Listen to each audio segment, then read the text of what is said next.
Welcome to Ramana's Eduzone YouTube channel. ఇంకా ఈ ఛానల్ని సబ్స్క్రైబ్ చేయకపోతే దయచేసి సబ్స్క్రైబ్ చేసుకోగలరు.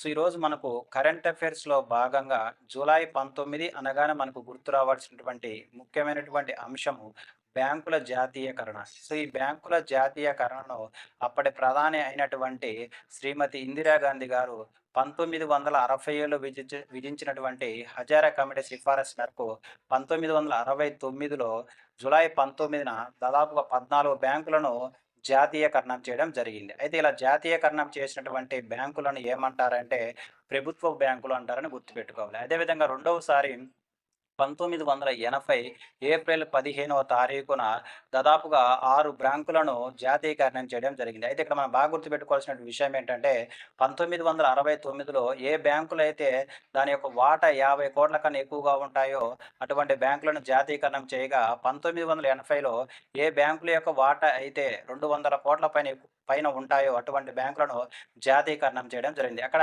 గుర్తుపెట్టుకోవాల్సినటువంటి మరొక ఇంపార్టెంట్ పాయింట్ ఏంటంటే ప్రస్తుతం ఈ ప్రభుత్వ బ్యాంకులు 12గా గుర్తుపెట్టుకోవాలి. Thank you.